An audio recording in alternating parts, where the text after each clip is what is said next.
But if I aim for the very beginning of the runway, like you might normally do, and I end up 10 feet short, it's going to be a catastrophe, right? So I want to give myself some buffer room. So maybe aim for like a third of the way down the runway. Okay. So gotcha. you don't, you've got some buffer on either side. All right. Again, you've always got things you can do to get down. You don't have anything you can do to give yourself any extra. Right. Also, you could squawk 7700. Yeah, sure. You could do that too. That's a good thought. You could talk, if you were going on a cross country and you had flight following, you could talk to, give a call out. ATC. Sure, you could let them know if you were already talking to somebody, and I know it's hit or miss around here depending on your altitude, but those are some things to think about.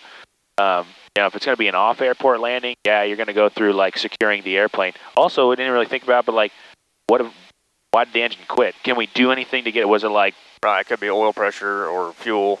Well, yeah, is there anything we can do to get it going? In this airplane, there's not a tremendous amount, like, everything's on. You want to do a scan of, like, the primer's in and locked, the mags are on.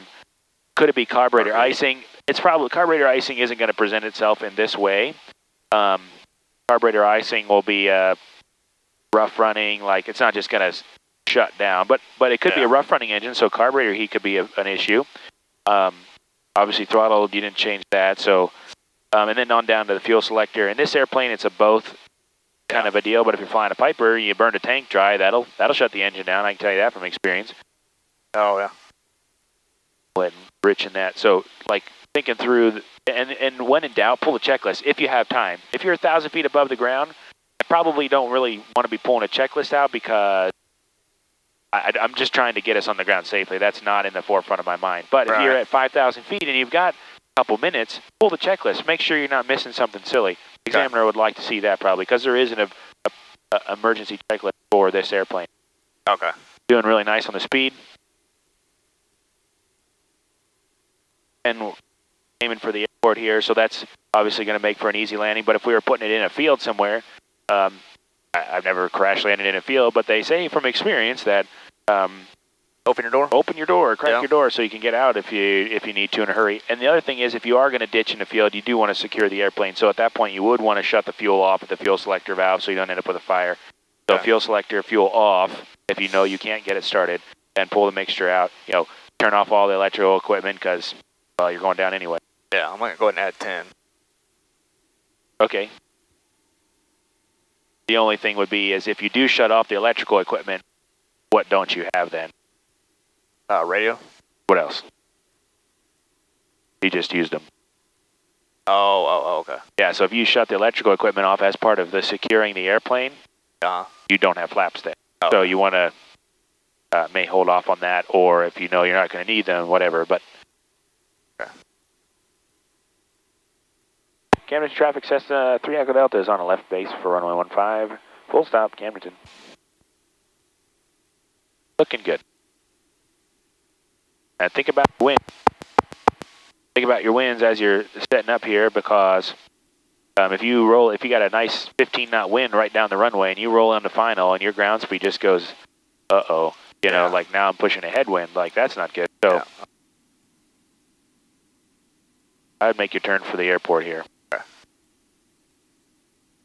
Because yes, you are high, but man, we got lots in our bag. We got lots of flaps, slip, all these things we can do to get down, whereas Camden traffic, Cessna 3 Echo Delta is turning final, 15, full stop Camden. So if it starts to, here's the thing is, and this is a very real scenario, it's happened many times. If it's like, oh shoot, I'm not going to make it, get 65, because you're not at both, I mean, it makes sense. Like in your mind, you're like, oh, I want to pull up to give me more space. No. Yeah. Like 65 is the most efficient glide speed. And so even though it's counterintuitive, keep 65, because that's what's going to get you there. I'm at 60 now. Yep, so 65, and just be ready on the power, because we may have to add it here on this one. So, yeah, I think so. Go ahead and add some power. So if that were the scenario, that would be, we'd just probably put it down in those trees and blow the nose there.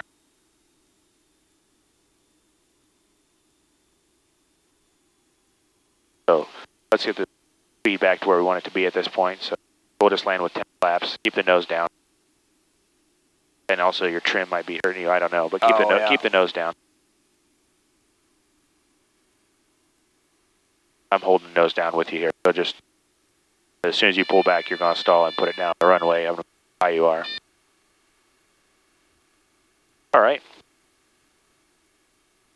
And we'll go ahead and back taxi then.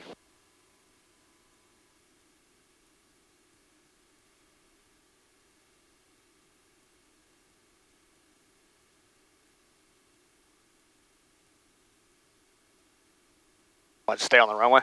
Yeah, sure. Yeah, I don't hear anybody else, so we'll just whip it around and go back. And we'll get the airplane around. We'll go around the circuit then again. Okay.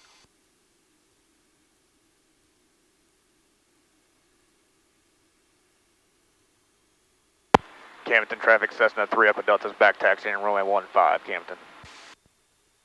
They're looking really good. Right at the end, it's like that wind, I think, made it. Traffic, Grumman 647's about to fly midfield and enter a left downwind for 15. We'll kind of extend it out. We should be out of your way, no worries. So we're just going to be turning around and going and staying in the pattern. Okay, so trim set for takeoff. Yep. Flaps are good. Everything else is good. We'll turn and go.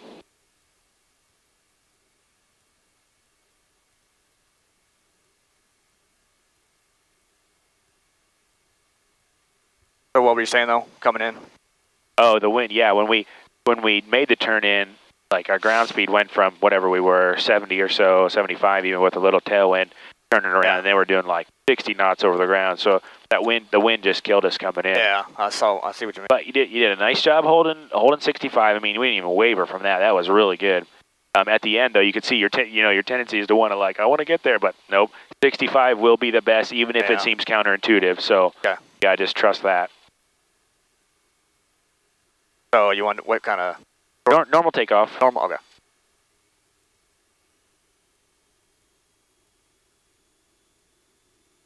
Camden traffic 733 Echo Delta is departing 15. Left close, traffic Camden. Here we go.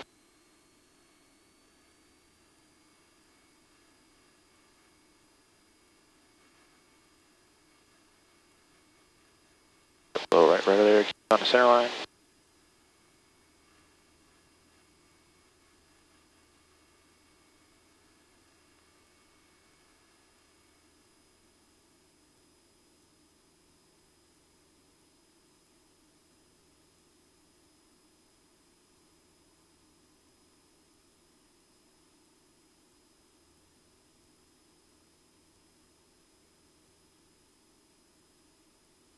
So one of the things also that I try, I don't want to cross between what John has taught you or not taught you, but one of the things I try to do is, so as we're practicing power out, power off landings in the pattern, and we're kind of starting from pattern altitude about being the touchdown point usually, which is 1,000 feet, 1,000 feet AGL being the touchdown point. We'll do it this time where we'll just pull the power to idle and work on that last little bit. So then when you're coming in from the field like that, from outside, regardless of where you're gonna land, whether it be at another airport, at Camden Airport, or in a field, pick an aim point in the air, like on downwind, beam the touchdown point 1,000 feet above the ground. And if you can do that, then we here practice the last little downwind base final every time. Like that'll always be the same, give or take some wind. So try and get to that critical point, beam the touchdown point 1,000 feet above the ground, and then the rest is all going to go the same.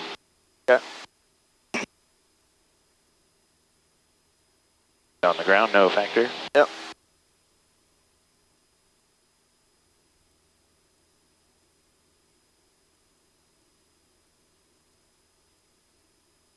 Are we going to do a full stop? Yeah, we'll do a full stop, and then we'll switch up and do a couple short soft field stuff. Okay. And Camden traffic, Grumman 647 to clear the act.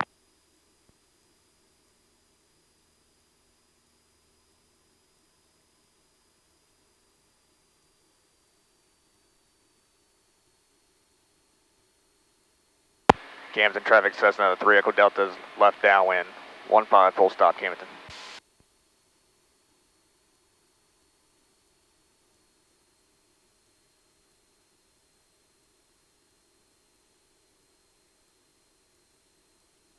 So when we're beam the touchdown point, we'll bring power to idle, and then we'll see if we can make the runway from here. Go clear to idle. Once we get beam the numbers here, we'll go, yep, all the way to idle. You want to do carb heat? Yeah, you can do that, that's fine. Base, we're runway runway 18, Aurora. Okay, go ahead. All the way to I. If I were you, I'd make the turn right for the runway right now. Yeah, I think so. Let's try and get on, even if we end up on the high side of things, we can work through some of the, what else can I do to get down? So I'd make my turn and beeline it right for the runway. Okay. Because even that, we're going to be a little hard pressed because we were a little high, maybe a little wider a little wider on the downwind. So that also plays into when you normally are flying your pattern, what kind of distance you want from the runway. Well, one that if I do lose power, I can get to the runway without having to sweat it. So, okay. 65, trim it out. Camden traffic, Cessna 3 Echo Delta's left base, 15, full stop, Camden. I wouldn't even square off your pattern. I'd aim right for the runway. Go right at it. Yep. Aim for the numbers and then? Yeah, aim for the beginning of the runway, the closest part of the runway that's to you right now. Okay.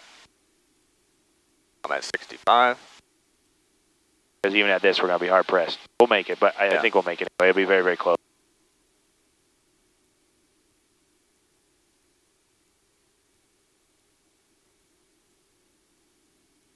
Hold that 65 because we're right into the wind, so that's killing us. So our ground speed's only 55, so we got a 10-knot headwind we're pushing, which makes a very big difference. Okay. And then at the last minute we decide we need to do something here, we can add flaps.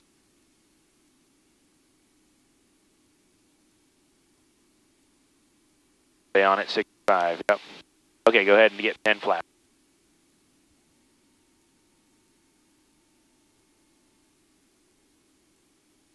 And let's do 20 flap.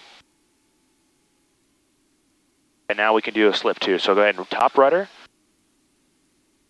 And then opposite aileron to keep us going straight. Keep the nose down, keep the speed because it's going to bleed off speed real fast. And then come back around, hold the nose down right over the runway. Yep. Work it out. Down. Good. Perfect. So that last little bit, it's like, okay, I don't want to be adding flaps and I'm only 50 feet off the ground because, shoot, they're still going to be coming down. So that last little bit was like, okay, now's the slip. That's your, like, face in the hole. Is always top rudder. So in that case, we were coming in at a left turn. Top rudder is right rudder and just boom to the floor. Opposite aileron to keep us going straight. And what that does, instead of the airplane is designed to fly through the air really well straight. But when you try and turn the fuselage sideways and push it through the air, it is terrible because it's like pushing a barn door through. That's the idea. Is it's using the fuselage to create drag. Okay. And when you do that, you slow down real fast in a hurry. And so that's why it's like keep the nose down, because if you keep the same pitch attitude in a slip that you were before the slip, you'll slow down. And we lost 10 knots like that. Yeah. But with that, you can come down, and the nice thing about it is you can just, it helps you make that turn and squaring out at the end, and boom. Cool. Yeah, that's fun stuff. Camden traffic, Cessna 3 Echo Delta's back taxiing, runway 15, Camden. Okay, so let's set up, what did we do the last time we did short field, didn't we? Yeah, I did a short field. And then you did a soft field. Okay, do you want to try a soft field? Sure. If you remember, so we'll set it up with 10 degrees of flaps. And then, it's as if we were on grass. Yep, good. Yep, I was just going to say, get the stick back, and so we'll just taxi around like this. Okay. And we'll try not to stop. So at the end, we'll just kind of... Take up all the runway. Yep, take up all the runway, make the turn and go with the stick back. Yep. And as soon as you get it up, lower the nose, gain airspeed, and then climb. And you climb out, and then bring your flaps up in the climb. Yep, and so as you add power, as soon as you add power, the nose is going to come up. Right. So then we want to just ride down the runway with the nose wheel, just kind of skipping along, more or less. Okay. It's not the most efficient as far as getting us off the ground the quickest, but that's not the goal. The goal is protecting the nose wheel from soft ground. Right.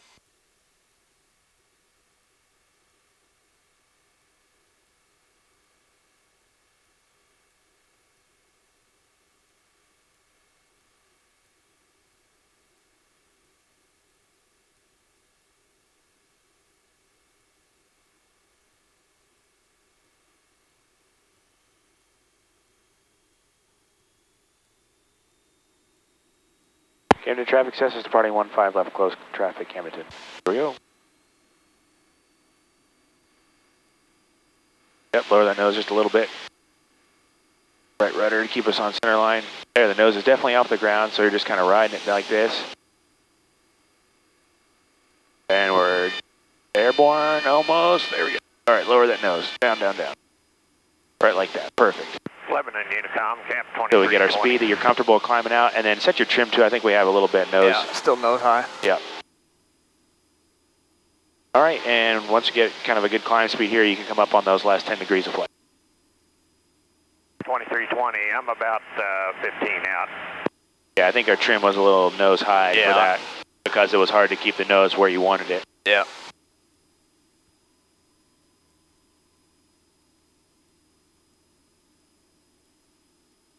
Yep, that's the idea. Good directional control is important. So just knowing that when that nose wheel's not, it makes a huge difference. When the nose wheel's on the ground on takeoff, like, oh man, that makes it so much easier to maintain directional control because you've got something sticking to the ground to steer with. But when you're doing the soft field and the nose is up and it's all on the tail. So when you punch the power, it's all, the rudder's the only thing that you've got to keep you going straight. Yeah.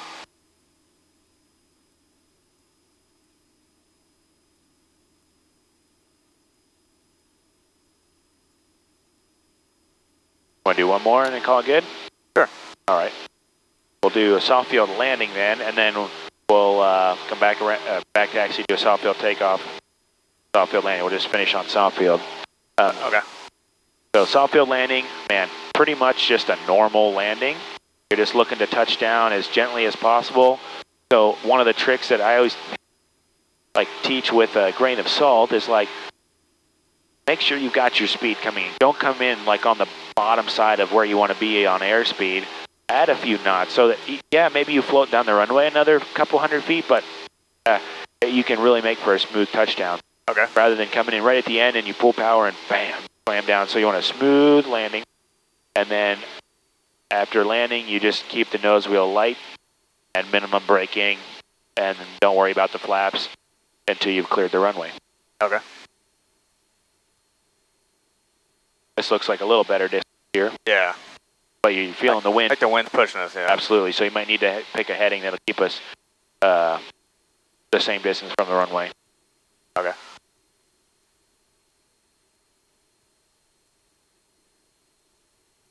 So on soft field, what do you want to do with flaps? Whatever you normally do. So 20 degrees, Okay. if you want to do 20, that's fine by me. 40 in this airplane is fantastic.